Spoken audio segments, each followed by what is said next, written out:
Hello everyone, I'm Rainbow Rat, and welcome to Locked. Now this is supposed to be a short introspection game off of this quote. For a man may prefer what he can do to what he cannot do, the seat he is in to its absence or change, though necessity has made it in itself unalterable. John Locke. Oh, I wake up. I had a good night's rest. In terms of my quality of sleep, I have nothing to complain about. I don't have a nightmare, I didn't have a nightmare, nor any other kind of dream for that matter. I haven't been this comfortable in a long time. And yet the sight before me is something quite unusual to wake up to. Shoes. How often are feet the first thing you see upon waking up? I would wager it is quite a rare event. I cannot even come up with a scenario where this is likely to occur. Except, of course, my own. Clearly, I am looking at a pair of shoes right now, so the probability must be non-zero. It suddenly occurs to me that feet are connected to people.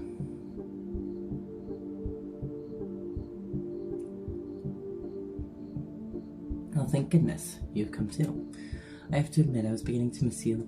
The person I've talked to previously was much less pleasant.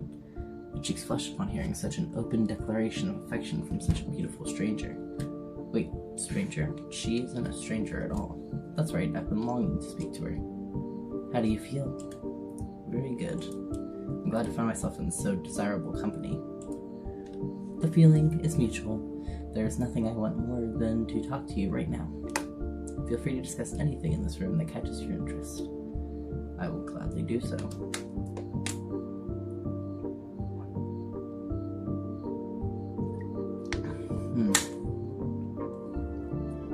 Chain comes up around her neck too, so she's locked to me as much as I'm locked to her.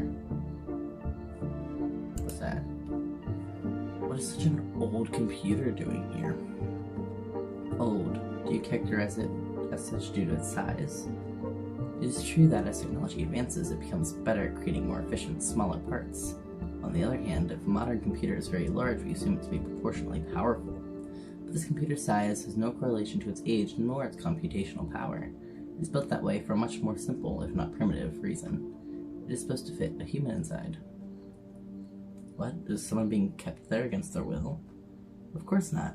There's no need to worry, it is merely an exhibition object. In fact, everything around us is but a buffet to provide us with topics to discuss. This computer in particular might be the most interesting. Are you familiar with the Chinese room argument? I don't think so. Would you care to explain it? Gladly. It is a thought experiment, so please open your mind to a hypothetical scenario. Suppose you do not know any Chinese and are put into a room. In that room you find rulebooks that tell you precisely how to convert a given combination of Hanzi to a new string of characters. Occasionally you receive letters through a mail slot from the outside room. You write down answers according to the rulebooks and send them back out. Since you followed the rules diligently, your answers are perfectly intelligible, and the people outside assume you are a fluent Chinese speaker. But are you? Evidently not. From looking at the characters alone, I have no means of learning to understand. No, that's me. Evidently not. From looking at the characters alone, I have no means of learning to understand them. No matter how long I pursued this task, I would never become capable of speaking Chinese. Indeed, the human inside the room cannot speak Chinese, there's no question about it. And since the programming of computers is analogous to the rules books you use, it is supposed to show the same thing about them. That computers, no matter how well they can simulate understanding, do not have any. There's one aspect about this thought experiment that has seemingly been overlooked. Namely, the person inside might still be capable of speaking some language. Clearly, you were brought into the room with an understanding of English, but you were never prompted or given the opportunity to use it. Judging you based on your Chinese abilities is quite unfair. Being stuck inside the Chinese room would be pitiful and terrifying. So what if a computer also has its own native language? What if it even had feelings and needs, with no means of communicating them to the outside world? Even though the Chinese room argument is a mere thought experiment, it exposes a very worrisome fact about artificial intelligence. That is, if a computer somehow comes to obtain emotion, it would be an existence of utter despair. While interesting, I do not think this is a real concern. It is highly unlikely that we somehow already discovered how to artificially create emotion. I admit that it is unlikely. There would be no exaggeration to call it a miracle even. And yet, we would have no way of knowing whether that miracle has already occurred. Said unlucky computer would suffer in silence, with no one else ever considering that it might be in pain. A language barrier is too strong. Tell me, would you put such a computer out of its misery? Initially, I'm inclined to say yes, but I can only notice its pain once it's communicated. By the time I realize that it is suffering, the language barrier would no longer exist. So at that point, the computer would no longer have to be alone. Then you would instead spend the rest of your life in its company. Perhaps it would be my moral obligation, yes. I see.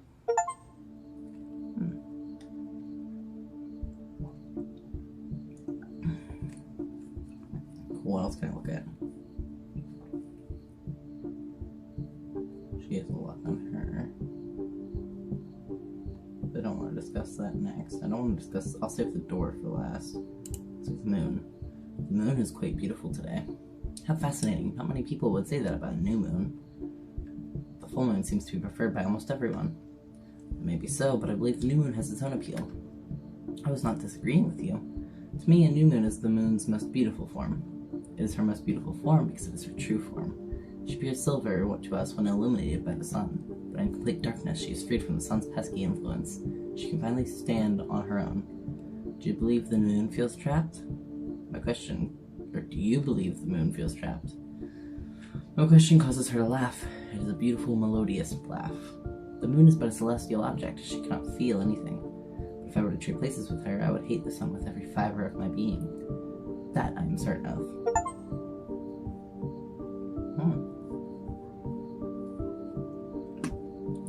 Interesting. You wish to talk about me? I am flattered. What in particular would you like to know? I would be content with any bit of information you share with me. But one thing I'm particularly curious about is... I gulp before I dare to utter my next words. Your necklace, where...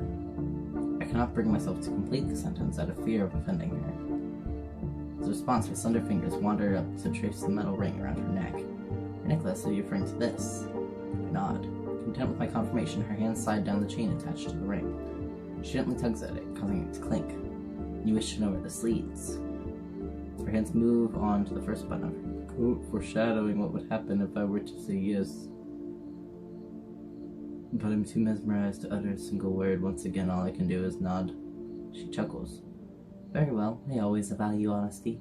And just like that. That's not where I thought this game was going. Uttermost button between her fingers and pushes it through the opening. Still fully closed underneath. Nothing about this is inappropriate. And yet I feel like I'm witnessing something I shouldn't. Something not meant for my eyes. Something I can never turn back from. Oh. Bearing a knowing smile, she repeats the same motion with the remaining buttons of her coat. She's satisfied with my request. I should have been contented, but the question of where her chain leads has grown even more puzzling. To me, obviously. We're chained together. I suppose it is time we arrive at the heart of the matter. Would you call yourself free? Please take a moment to consider this and justify your answer. I did not expect her to answer my confusion with a question of her own, let alone a question as peculiar as that. Nonetheless, I do as she says and choose my next words carefully. Of course I'm free. If I can lift my arm and clench my hand into a fist. I can control my thoughts and I imagine any scene I want in my head. Most of all, there's nothing I desire more than talking to you, which is what I am currently doing. Nothing is preventing me from doing what I want to do. Therefore, both physically and mentally, I am free. Interesting. So to you, freedom belongs to volition. Being free is equivalent to being free to do as you please. Unfortunately, I do not agree with that conception.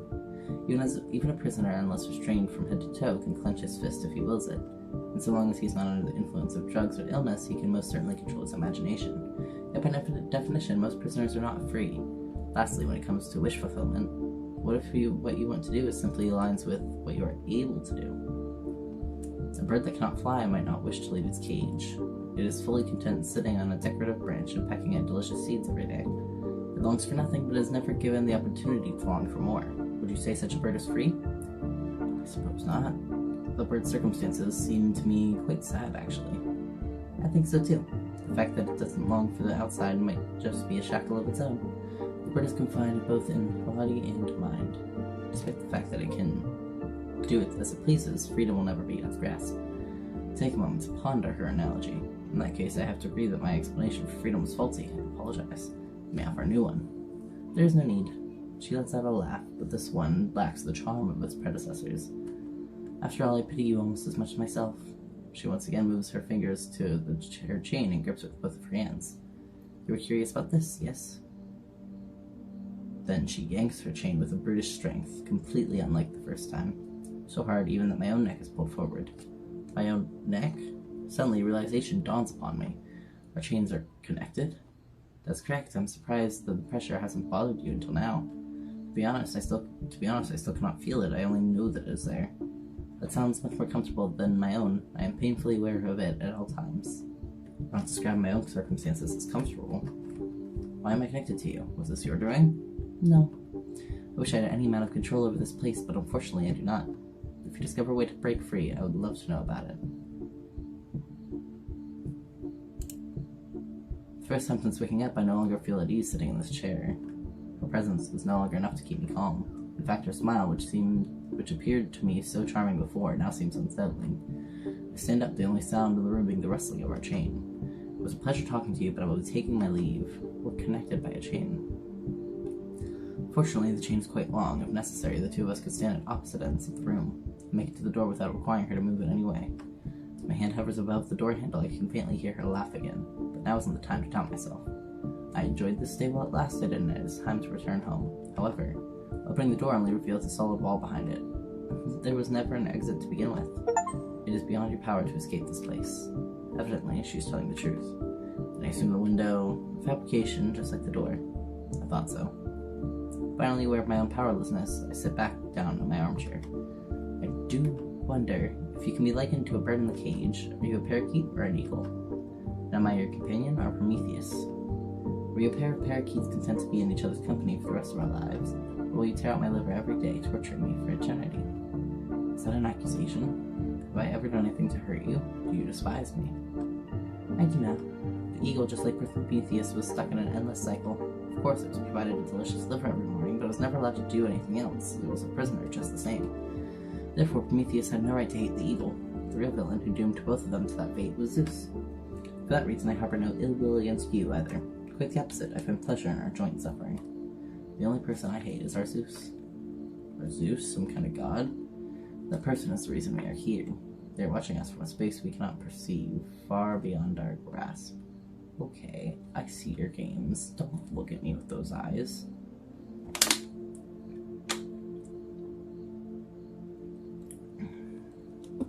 No. For what purpose? Enjoyment, I assume. What kind of person would watch something like this for fun? I can only imagine they are a twisted individual. For as long as we are observed, we continue to exist. Does that mean we stop existing if they stop observing us? Most certainly. Can you recall anything about your life before coming here? No, in a way I feel as though I am a newborn. Not in terms of my body or intellect, but rather when speaking about my memories. I have none. Interesting, it is hard for me to decide which of our fates is worse. How so? Were you different? I possess memories of meeting you over 1,000 times. Every single one of our conversations progressed more or less the same way. Perhaps it is because different gods were watching us.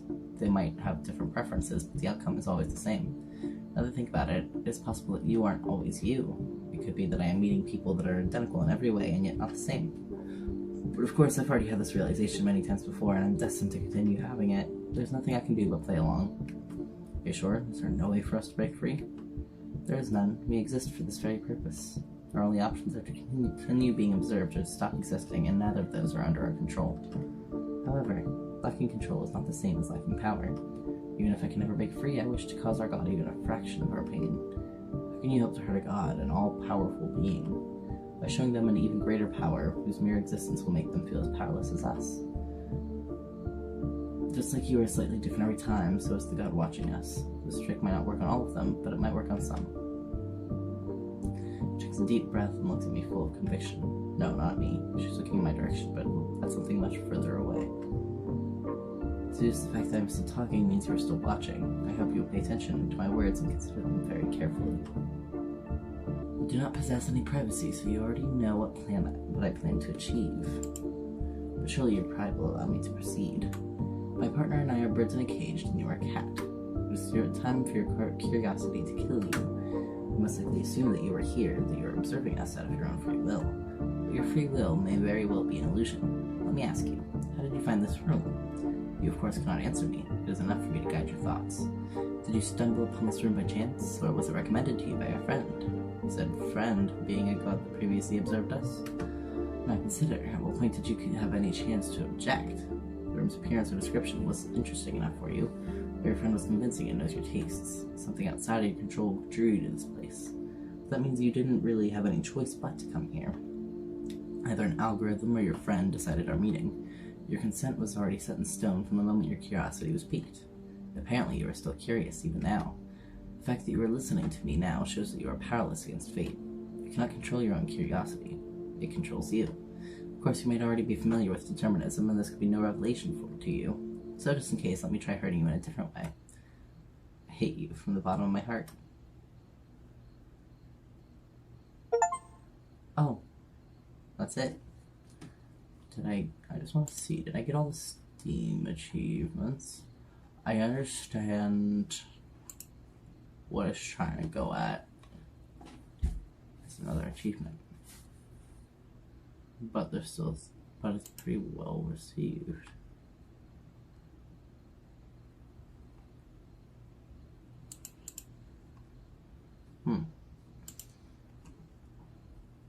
Now I kind of want to see what the last achievement is.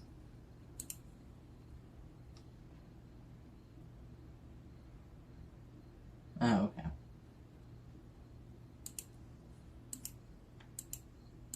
That is the lock that I noticed first.